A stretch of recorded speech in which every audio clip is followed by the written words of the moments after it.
जय हिंद दोस्तों। स्वागत है एक बार फिर से आपके अपने YouTube चैनल A2B2 स्टडी पर।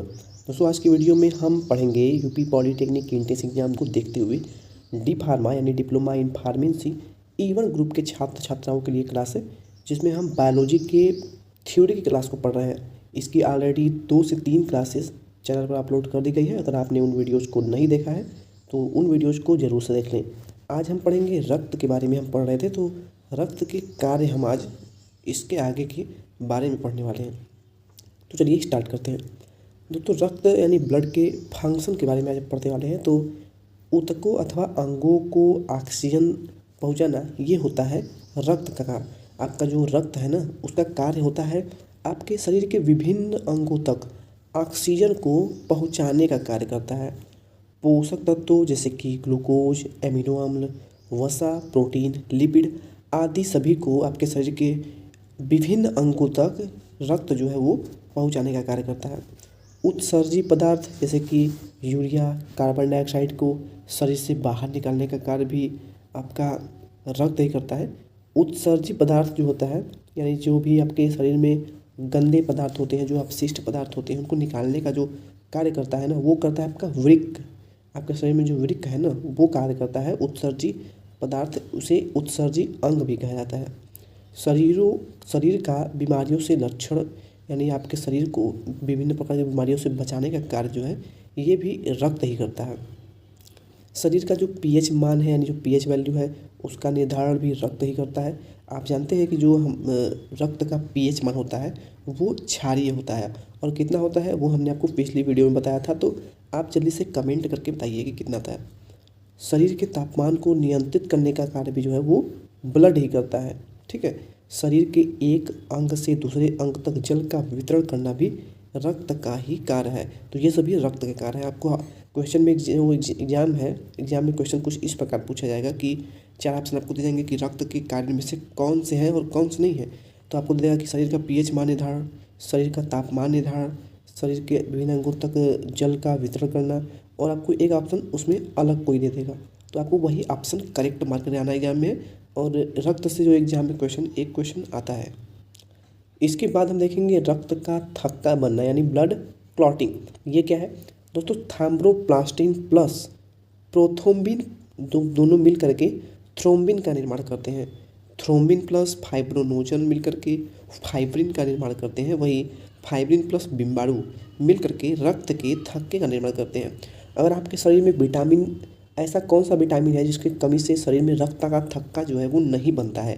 ये क्वेश्चन आपके एग्जाम में बहुत बार पूछा गया है और आगे भी इनके पूछे जाने के चांसेस है। तो वह कौन सा विटामिन है जो कि शरीर में आपके रक्त न जमने के कारण ये बनता है? तो जो विटामिन के है ना, विटामिन के कारण ही अगर इसकी आपके शरीर में कमी हो जाती है तो आपके शरीर में अगर चोट वगैरह लगता है ना तो रक्त रुकता नहीं है। वो रक्त जो है वो उसका थक्का बनना कम हो जाता है या फिर देरी से बनता है। तो यही होता है आपका विटामिन के कारण। रक्त प्रोथ्रोम्बिन तथा फाइब्रोनोजन का निर्माण विटामिन के की सहायता से यकृत में होता है, यानी आपके लीवर में होता है विटामिन के द्वारा। हिपेरिन रक्त का थक्का बनने से रोकता है, जिसका निर्माण यकृत में होता है। हिपेरिन जो है ना वो एक ऐसा एलिमेंट है आपके शरीर में जो रक्त का थक्का बनने से रोकता है। अब यहाँ पे आपको 2 टाइप के क्वेश्चन एग्जाम में पूछे जाते हैं, क्योंकि एग्जामिनर भी ये जानता है कि अब हम कितनी बार पूछेंगे कि विटामिन के की कमी से ही रक्त थक्का नहीं बनता है, कितनी बार पूछेगा। तो एग्जामिनर आपसे ये पूछ सकता है कि ऐसा कौन सा एलिमेंट है, ऐसा कौन सा विटामिन है जो कि रक्त का थक्का बनने से रोकता है। तो वो आपका है हेपेरिन। इसको याद रखिएगा, हेपेरिन जो है वो रक्त का थक्का बनने से रोकता है। और कौन से विटामिन की कमी से रक्त थक्का नहीं जमता है, तो वो है विटामिन के। आइए हम आगे पढ़ते हैं ब्लड ग्रुप के बारे में। ब्लड ग्रुप यानी रक्त समूह। रक्त समूह की खोज किसने की थी? तो बहुत ही फेमस क्वेश्चन है, आपको पता होना चाहिए अगर आप फार्मेसी करने की सोच रहे हैं। लैंडस्टीनर ने ब्लड ग्रुप यानी रक्त समूह की खोज की थी। रक्त जो है इसकी खोज लैंडस्टीनर ने की थी। किसने की थी? कार्ल लैंडस्टीनर ने। ये प्रश्न आप बिल्कुल याद रखिएगा, क्योंकि जो यूपी पॉलीटेक्निक एंट्रेंस एग्जाम है ना, इसमें चाहे किसी भी ग्रुप की बात कर ले तो इसमें क्वेश्चन जो है वो रिपीट बहुत ज़्यादा होते हैं। ठीक है, तो अगर आप प्रीवियस ईयर के क्वेश्चन पेपर भी 2 से 3 साल के या फिर कम से कम 5 साल के अगर आप प्रीवियस ईयर के केवल क्वेश्चन पेपर को ही पढ़ के जाते हैं ना, सॉल्व करके जाते हैं, तो आप एग्जाम को क्रैक कर पाएंगे। मनुष्य के रक्तों की भिन्नता का मुख्य कारण जो है वो है लाल रक्त कणिका यानी आरबीसी, और इसमें पाई जाने वाली ग्लाइकोप्रोटीन, ठीक है, जिसे हम एंटीजन या फिर प्रतिजन यानी एंटीजन या फिर प्रतिजन कहते हैं। अब ये दो प्रकार के होते हैं। आपसे क्वेश्चन बनाया जाएगा कि एंटीजन यानी प्रतिजन ये कितने प्रकार के होते हैं। ऑप्शन में दे देगा कि 2 प्रकार के होते हैं, 4 प्रकार के होते हैं, 6 प्रकार के होते हैं, और एक दे देगा आपको 1 प्रकार का होता है। अब बताइए कि जो प्रतिजन है यानी एंटीजन ये कितने प्रकार के होते हैं। तो आप कहेंगे सर 2 प्रकार के होते हैं, क्योंकि आपने हमें बता रखा है। तो ये 2 प्रकार हैं, एंटीजन ए और antigen B.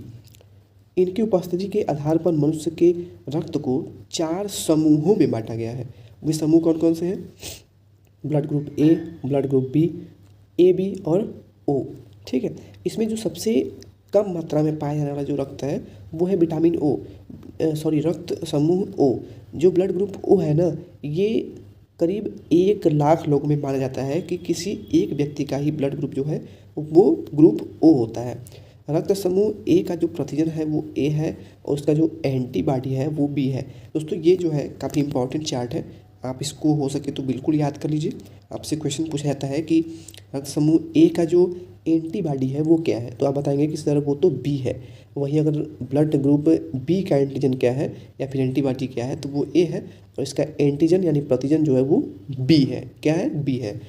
A B, blood group A B जो है इसका प्रतिजन जो है वो ए एंड बी दोनों ही हैं, पर इसका जो एंटीबॉडी है वो बोथ एंटीबॉडी अब्सेंट, यानी इसमें न ही ए एंटीबॉडी हो पाया जाता है और न ही बी।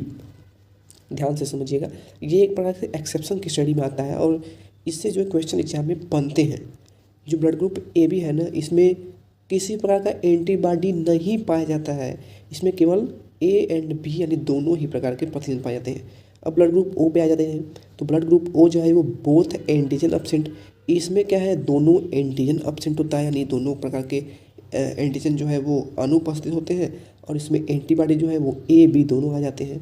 तो यहाँ देख रहे हैं आप क्या हुआ है ना, ए बी और ओ में क्या हुआ है, ये तो यहाँ पर आ गया है पर ये यहाँ पर आ गया है, तो दोनों एक दूसरे से चेंज हो गए। तो इस चार्ट को अगर आप क्रम से याद करते हैं ना, तो आपके माइंड में एक तरह से फिट हो जाएगा और कभी भी आप इसे भूल नहीं पाएंगे। चलिए अब हम देख लेते हैं रक्त आदान यानी ब्लड ट्रांसफ्यूज़न। ये इंपॉर्टेंट टॉपिक है यहाँ पे आपके रक्त समूह चैप्टर में।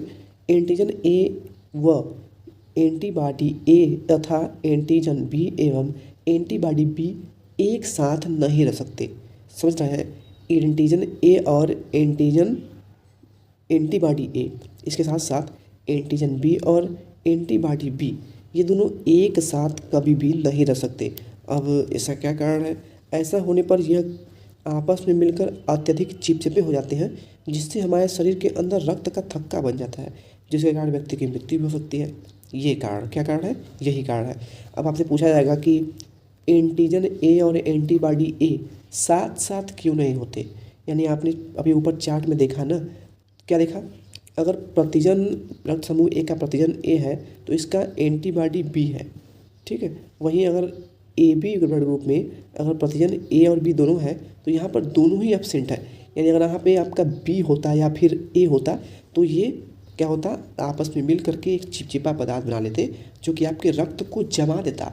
आपके शरीर में जो रक्त होता है वो तरल प्रावस्था में होता है, यानी लिक्विड फॉर्म में होता है, जिससे कि आपके शरीर में आपके तापमान को नियंत्रित कर रखता है, ऑक्सीजन को विभिन्न भागों में पहुंचाता है। लेकिन जब ये तरल नहीं होगा तो अगर ये जम जाएगा आपके शरीर में जो ब्लड है, तो आपको क्या होगा, इससे आपकी मृत्यु भी हो सकती है। तो यही कारण है कि antigen A and antibody B दोनों एक साथ नहीं रह सकते, और यहाँ पे antigen B and antibody B भी एक साथ नहीं रह सकते हैं। शरीर के अंदर रक्त के थक्के बनने को क्या कहते हैं? एम्बोलिज्म कहते हैं। शरीर के अंदर रक्त के थक्के बनने की प्रक्रिया जो है वो एम्बोलिज्म कहलाती है। अतः रक्त आदान में एंटीजन एंटीबॉडी का ऐसा तालमेल रखना पड़ता है, क्या समझे? रक्त आदान यानी ब्लड ट्रांसफ्यूजन में एंटीजन एंटीबॉडी का ऐसा तालमेल रखना पड़ता है जिससे रक्त का अभिलेक्षण न हो सके। अभिलेक्षण यानी जम न जाए आपका ब्लड, यानी अगर आपके ब्लड को किसी दूसरे व्यक्ति को आवश्यकता है ब्लड की, उसको आपके ब्लड को दूसरे के व्यक्ति के ब्लड में यानी उसके शरीर में अगर चढ़ाया जा रहा है तो उसको ये ध्यान रखा जाता है कि अगर उसका ब्लड ग्रुप ए है तो कहीं आपका ब्लड ग्रुप कहीं और तो नहीं है, यानी बी तो नहीं है, आपका ब्लड ग्रुप ए भी तो नहीं है। तो ये सब ध्यान में रखा जाता है, ठीक है। नहीं तो क्या होगा, ब्लड ग्रुप तो मैच नहीं करेगा पर उसकी मृत्यु हो जाएगी जिसको कि आप ब्लड दे रहे हैं।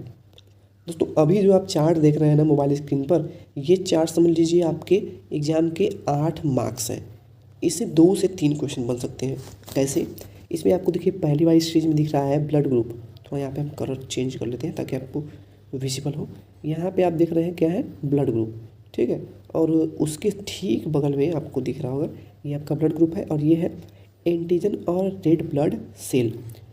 तीसरा दिख रहा है कैन डोनेट ब्लड टू और एंटीबॉडीज इन सीरम। और चौथा इस लास्ट वाले खाने में आपको दिख रहा है कैन रिसीव्ड ब्लड फ्रॉम। क्या है ये?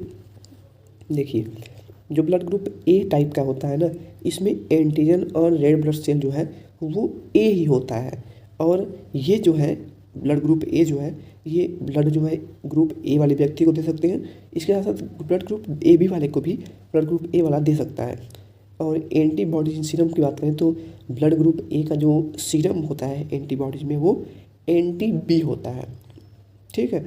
और अगर बात करें कि अगर ब्लड ग्रुप ए वाला कोई व्यक्ति है उसे ब्लड की आवश्यकता है, ठीक है। अगर ये ब्लड ग्रुप ए वाला व्यक्ति है, इसे खुद ब्लड चाहिए तो ये केवल अपने ही समान प्रकार के ब्लड ग्रुप से ले सकता है, यानी ए से ले सकता है और ओ से भी ले सकता है।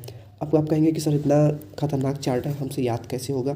तो देखिए आपको सभी में ओ जो है वो कॉमन दिख रहा होगा, तो समझ जाइए कि जो ब्लड ग्रुप ओ है यह एक ऐसा रक्त समूह है जो किसी भी ब्लड ग्रुप को ब्लड दे सकता है। यानी अगर आपका ब्लड ग्रुप ए है, बी है, सी है, डी है, ई है, एफ है, जे, कुछ भी आपका ब्लड ग्रुप है, जितने भी टाइप्स होते हैं ब्लड ग्रुप के उतने ही, तो मैंने बोल दिया बस मजाक में, लेकिन जितने भी ब्लड ग्रुप के टाइप्स होते हैं ना, आपका चाहे कोई भी प्रकार का ब्लड ग्रुप है, अगर ब्लड ग्रुप ओ वाला व्यक्ति है ना तो वो किसी को भी ब्लड दे सकता है, समझ गए। इसीलिए यहाँ पे लास्ट में सभी में ओ जो है वो कॉमन है। लेकिन अगर इस ओ वाले व्यक्ति को ही ब्लड चाहिए तब इसे खोजना पड़ेगा कि कोई ऐसा व्यक्ति मिले जिसका ब्लड ग्रुप ओ हो, क्योंकि अगर वो किसी और से ब्लड ले लेता है ना तो क्या होगा, उसका रक्त जो है जम जाएगा और उसकी मृत्यु हो जाएगी, ठीक है। तो इस चार्ट को आप समझ गए होंगे और हो सके तो इसको स्क्रीनशॉट ले लीजिए, बिल्कुल इसे अच्छे से समझ जाइएगा, क्योंकि अगर आप इसे अच्छे से नहीं समझेंगे तो आपके कुछ अंक जो है वो आपने से गंवा सकते हैं, क्योंकि ये ब्लड ग्रुप जो है ना ये बहुत ही इम्पॉर्टेंट टॉपिक है। दोस्तों जैसे कि मैंने आपको भी ऊपर बताया, यहाँ पे आपको देखने को भी मिल जाएगा, रक्त समूह ओ को सर्वदाता कहते हैं। क्या कहते हैं? ब्लड ग्रुप ओ को हम सर्वदाता कहते हैं क्योंकि इसमें कोई एंटीजन नहीं होता, एवं रक्त समूह ए बी को सर्वग्राही भी कहते हैं क्योंकि इसमें कोई एंटीबॉडी नहीं होता। आप समझ रहे हैं, हमने आपको बताया ब्लड ग्रुप ओ जो है इसको सर्वदाता कहते हैं, यानी किसी को भी दे सकता है। और इसके साथ साथ जो ए बी है, ब्लड ग्रुप ए बी है, वो सर्वग्राही कहते हैं इसे, यानी ये सबसे ले सकता है। जो ब्लड ग्रुप ए बी है ना वो चाहे तो किसी भी ब्लड ग्रुप वाले से ब्लड ले सकता है। आरएच फैक्टर की खोज की बात करें तो लैंडस्टीनर और वीनर नाम के 2 वैज्ञानिक ने किया था। ये इंपॉर्टेंट है, बहुत ज़्यादा इंपॉर्टेंट है, इसको नोट करिए अभी के अभी, बहुत ही ज़्यादा इंपॉर्टेंट टॉपिक है, ठीक है। आरएच फैक्टर जो है इसकी अगर खोज की बात की जाए, आरएच फैक्टर क्या है, तो ये रक्त को एक प्रकार से अलग अलग भागों में, अलग अलग ब्लड ग्रुपों में विभाजित करने का एक तरीका ही है। तो आरएच फैक्टर की खोज जो है वो लैंडस्टीनर जिन्होंने रक्त समूह की खोज की थी और वीनर दोनों ने ही मिलकर किया था।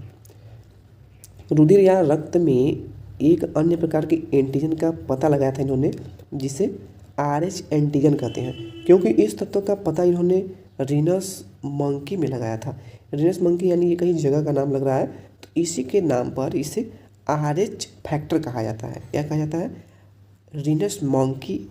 इस जगह में इन्होंने लैंडस्टीनर और वीनर ने आरएच फैक्टर की खोज की थी, इसीलिए इसे आरएच फैक्टर कहा जाता है। तो उम्मीद है आपको ये चीज़ें समझ में आ गई होंगी। दोस्तों इसके बाद जो हम आपको टॉपिक पढ़ाने वाले हैं उसमें आपको काफ़ी मज़ा आने वाला है।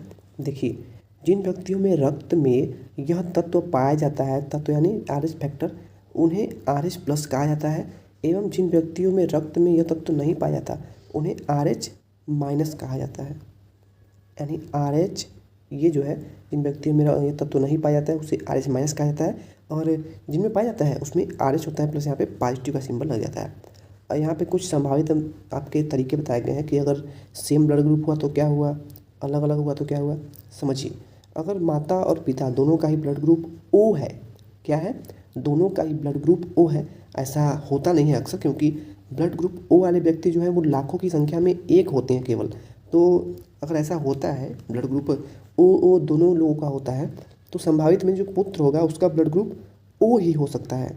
ठीक है, किसी भी कंडीशन में वो AB या फिर AB नहीं हो सकता। इसी तरह अगर माता और पिता का जो ब्लड ग्रुप है O के साथ A है, O और A है, तो जो संभावित पुत्र होगा उसका जो ब्लड ग्रुप होगा वो O या फिर A ही होगा, B या फिर AB नहीं हो सकता। ये सब असंभावित है। इसी के साथ साथ आप देख रहे हैं ये इतने सारे चार्ट दिए गए हैं, तो इन सभी में से कुछ भी आपसे पूछा जा सकता है। तो इसमें आपको नॉर्मली बहुत ज़्यादा ध्यान देने की आवश्यकता नहीं है, ठीक है, क्योंकि आपको अगर क्वेश्चन एग्जाम में आएगा भी ना तो आप अगर समझ कर भी लगा देंगे तो सही हो जाएगा। जैसे कि देखिए AB और AB दोनों AB है, तो इसमें आपके जो पुत्र होगा ना वो A होगा, B होगा या फिर AB होगा, यानी उससे अलग नहीं हो सकता, O नहीं हो सकता। इसके साथ साथ जैसे कि देख लीजिए A और A है, तो A और A है ना, तो A तो होगा लेकिन वो O भी हो सकता है, ब्लड ग्रुप जो है O भी हो सकता है। B और AB नहीं हो सकता, B और AB नहीं हो सकता। अब यहाँ पे A और A ही है, तो A तो हो सकता है पर O भी हो सकता है, क्योंकि यहाँ पे दिया हुआ है साफ साफ B और AB नहीं हो सकता, क्योंकि A और B ये दोनों से बिल्कुल अलग अलग है। और यहाँ पे अगर AB भी लिखते तो ये A से बिल्कुल अलग है, इसलिए A के साथ A और O हो सकता है संभावित पुत्र के ब्लड ग्रुप का प्रकार। दोस्तों आखिरी टॉपिक है, इसलिए बहुत ही ध्यान से समझिएगा। एरिहेब्लोस्टोसिस फोएटाइसिस लिस्ट पढ़ेंगे हम। यदि पिता का रक्त समूह RH पॉजिटिव है एवं माता का जो रक्त समूह है वो RH निगेटिव हो, तो जन्म लेने वाले शिशु की जन्म से पहले ही या फिर गर्भावस्था में या फिर जन्म के तुरंत बाद क्या होगी, मृत्यु हो जाएगी।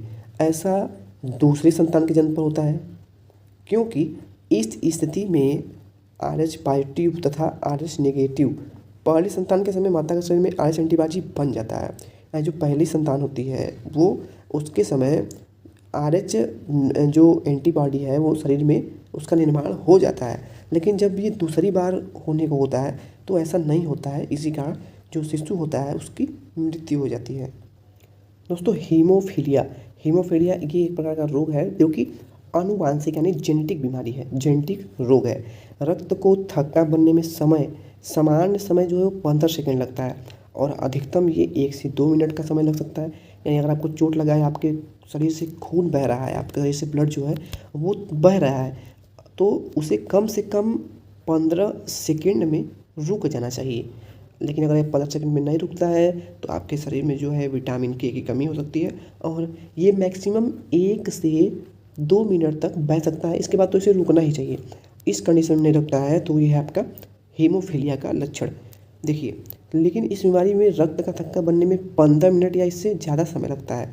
देख रहे हैं ना, अगर 1 से 2 मिनट है तो मैक्सिमम समय हो गया, लेकिन जब 15 मिनट लग रहा है तो समझ रहे हैं ना कि 15 मिनट में आपके शरीर से कितना ज़्यादा ब्लड जो है निकल जाएगा, जिसके कारण अत्यधिक खून बहने से व्यक्ति की मृत्यु हो सकती है। ये बीमारी एंटी होमोफिलिक तत्व की कमी के कारण होता है। ये बीमारी जो है यानी हीमोफीलिया जो है ये बीमारी एंटी हीमोफिलिक एलिमेंट्स की कमी के कारण होता है जो आपके शरीर में पाया जाता है। चलिए अब देखते हैं ज्वाइंटिस यानी पीलिया के बारे में। इससे तो आप परिचित होंगे। रक्त में पित्त रंजक यानी बिलिरुबिन नामक एक रंग होता है जिसका शरीर में स्तर बढ़ने से त्वचा का रंग पीला हो जाता है। इस दशा को ही हम पीलिया या फिर कामला कहते हैं, या फिर इंग्लिश में इसे ज्वाइंटिस कहा जाता है। इसका शरीर में सामान्य जो स्तर है वो कितना होता है वो जान जाइए। ये डाटा पूछा जाता है 0.3 to 1.9 मिलीग्राम पर DL यानी डोल्यूट 100 ml में होता है। यानी आपके रक्त के 100 ml में 0.3 से 1.9 मिलीग्राम इसकी मात्रा होनी चाहिए, यानी बिलिरुबिन की। अब यहाँ पे हम देख रहे हैं चार्ट के आधार पे कि कैसे बता रहा है कि पीलिया कैसे हो गया है। नॉर्मल व्यक्ति का जो शरीर का यानी त्वचा का जो रंग होता है वो कुछ इस प्रकार होता है, लेकिन ज्वाइंटिस से जो पीड़ित होता है उसका त्वचा का रंग कुछ इस प्रकार हो जाता है। ठीक है। ये सीधे आपके शरीर के लीवर और गाल ब्लैडर पे इफेक्ट पड़ता है। अब पीलिया होता क्यों है, कैसे होता है, इसका कारण क्या है, जानिए। पीलिया होने का कारण मलेरिया या किसी अन्य बीमारी के दौरान लाल रक्त कणिका यानी आरबीसी को नष्ट होने की दर बढ़ जाती है, जिसके कारण शरीर में बिलिरुबिन यानी पित्तरंजक की मात्रा बढ़ जाती है। यकृत के कार्य करने की क्षमता यदि कम हो जाए तो भी शरीर में पित्तरंजक की मात्रा बढ़ जाती है। यानी अगर आपका लीवर ठीक तरह से काम नहीं कर रहा है, ठीक है, कोई बीमारी लीवर में है, सूजन वगैरह है, फिर भी आपको पीलिया हो सकता है। तो उम्मीद है आपको सारे टॉपिक अच्छे से समझ में आए होंगे। वीडियो अच्छी लगी हो तो वीडियो को लाइक और अपने दोस्तों के साथ जो भी फार्मेसी एग्जाम की प्रिपरेशन कर रहे हैं उनके साथ शेयर जरूर करें। और अगर क्लास में कोई भी डाउट रह गया हो तो आप कमेंट करके जरूर पूछ लीजिएगा। नेक्स्ट क्लास में हम आपको उसको समझा देंगे। और आपको बता दें कि हमारी डेली जो क्लासेज होती हैं वो शाम को यानी रोज़ शाम 9 PM पर होती हैं। कितने समय पर, 9 PM पर डेली क्लासेज होती हैं। तो जब तक इंट्रेंस एग्जाम का शेड्यूल नहीं आ जाता, जब तक इसका एप्लीकेशन फॉर्म नहीं आ जाता, तब तक हम आपको डेली 9 PM पे क्लास देते रहेंगे। इसके अलावा जैसे ही एग्जाम का शेड्यूल आ जाता है हम आपको ज़्यादा से ज़्यादा क्लासेस लेकर के इसको कंप्लीट करने का प्रयास करेंगे। दोस्तों केमिस्ट्री की क्लास की बात करें तो केमिस्ट्री की क्लास ऑलरेडी चैनल पर फुल प्लेलिस्ट अवेलेबल है, अपलोड कर दी गई है। हालांकि वो वीडियोज़ पुराने हैं तो हम आपको इसके प्रिपरेशन के लिए objective type and numerical type question जो है वो करा देंगे। हालांकि अभी तक अगर आपने उन वीडियोज़ को नहीं देखा है ज़रूर देख लें, क्योंकि उनमें काफ़ी इंपॉर्टेंट चीज़ें बताई गई हैं जिसको कि आप ज़रूर देख लीजिएगा।